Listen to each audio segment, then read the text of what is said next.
Alastair, purely in terms of logistics, how feasible do you think it is for him to do this via video conference? I think it makes it a lot more difficult, obviously, but I don't think it's impossible. If you think about, the amount of... it's just extraordinary how we've all sort of suddenly learned how to use Zoom and Microsoft Teams and all these things.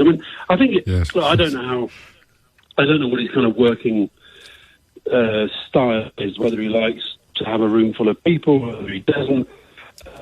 I don't think it'll be... Well, I don't think it'll be impossible, put it that way.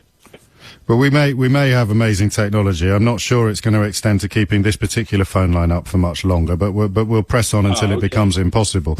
What measures are in place if you will know this presumably, and there'll be some things you can't tell us because of the Official Secrets Act, but if a significant swathe of the government is laid low by an illness, is there an emergency button, metaphorically speaking, that can be pushed? And if so, what happens afterwards? The head of state asks the person most able to form a government to form that government. And so therefore, when you say what would happen, we certainly didn't sit around saying, right, what do we do if the whole sort of cabinet falls over? But somebody would emerge who would be the prime minister. But listen, I just don't think that's going to happen. I do think they've been a bit. I do think they've been a bit cavalier. I think that Boris Johnson was unwise when he was talking, boasting about shaking hands with people who had the virus a couple of weeks ago. Yeah. I thought it was a bit odd that they were talking about everybody being 2 meters apart when until yesterday or the day before, even the lecterns at their briefings weren't 2 meters apart. But I don't think it will happen. And added to which, I watched his statement and he seemed, pretty fit to me. I don't believe that it will be impossible for him, assuming that the symptoms are as reported, namely mild, to be able to do the job. and also, there was always, I remember when Tony Blair was Prime Minister, every summer when he went away, there was a sort of big hoo-ha, who's in charge of the country when you're out of the country. The world's changed. I don't honestly think that getting everybody into the same room to discuss, to debate, is necessarily as important as maybe it was in the days pre the kind of communication systems we have now. Yes, and don't forget he had all those technology lessons with Jennifer Arcuri, so he'll be well versed to get across all of the software and hardware alike. James, I can see that you're finding it as hard as I am to be. Yes. Yeah. But it is important. It is important. I noticed, speaking of things that are important, we've done quite a lot today on the question of mental health. In fact, we've discovered a couple of schemes that are in place, some of them new, some of them not, on helping people, NHS frontline workers in particular. And I know you've written a couple of articles, a couple of guides as well on this issue. Just tell us a little bit about that, if you would. Well, I think I think mental health is going to be a massive issue arising out of this. And, not just for the obvious reasons as well. Just to take people's anxiety, people are very anxious. Well, if you're anxious, that creates anxiety, and anxiety creates anxiousness. the two go together. I think that if people lose a sense of, living and livelihood, their confidence about the future, these can always have impacts upon people's mental health and well-being as well.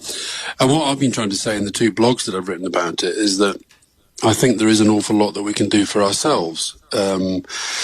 It's been interesting to me, for example, just even the thing about the clapping last night, just to sort of see the sense that people are wanting to kind of, do good things for other people in a way that maybe they wouldn't in a normal set of circumstances. Well, that's a good thing. I think sleep, diet, exercise, these are incredibly important. I think that, understanding, I think I'm driving some of my social media followers mad with this. I've got this newfound obsession about posting pictures of trees. But I do think I think people are rediscovering that sense of, what nature is about. And, I also think getting good things out are bad. This whole thing is bad. We're all sort of trapped indoors 23 hours a day. And yet when I look on the bright side of that, I've never ever seen my dog happier to have us both home the whole time. When we do go out for a walk, I think that, I think people are just noticing that there is less pollution, there are fewer planes flying around in the sky. Now, obviously, that's catastrophic for the aviation industry, but I just think it's forcing people maybe to rethink the world a little bit. And then I do think things like, I think it's really, really important. I know it's your job, you have to, but I think it's really important that people are not on their social media and listening to the radio and watching the telly literally 24 hours a day, because I think that can drive you crazy and really can sort of fill you with anxiety. So I think actually listening to music and reading books and all those kind of old-fashioned things, I think they're going to be very, very important. And I think also there's the fact of knowing who to reach out to. And obviously we're all very, very limited now in who we can actually see, but that doesn't mean you can't speak to people. So I've been setting myself every single day since this thing started, and we've been sort of homebound. I've got a thing where I try to do something every day that I wouldn't normally do for somebody else, and the other thing I try to make contact with somebody that I've lost contact with.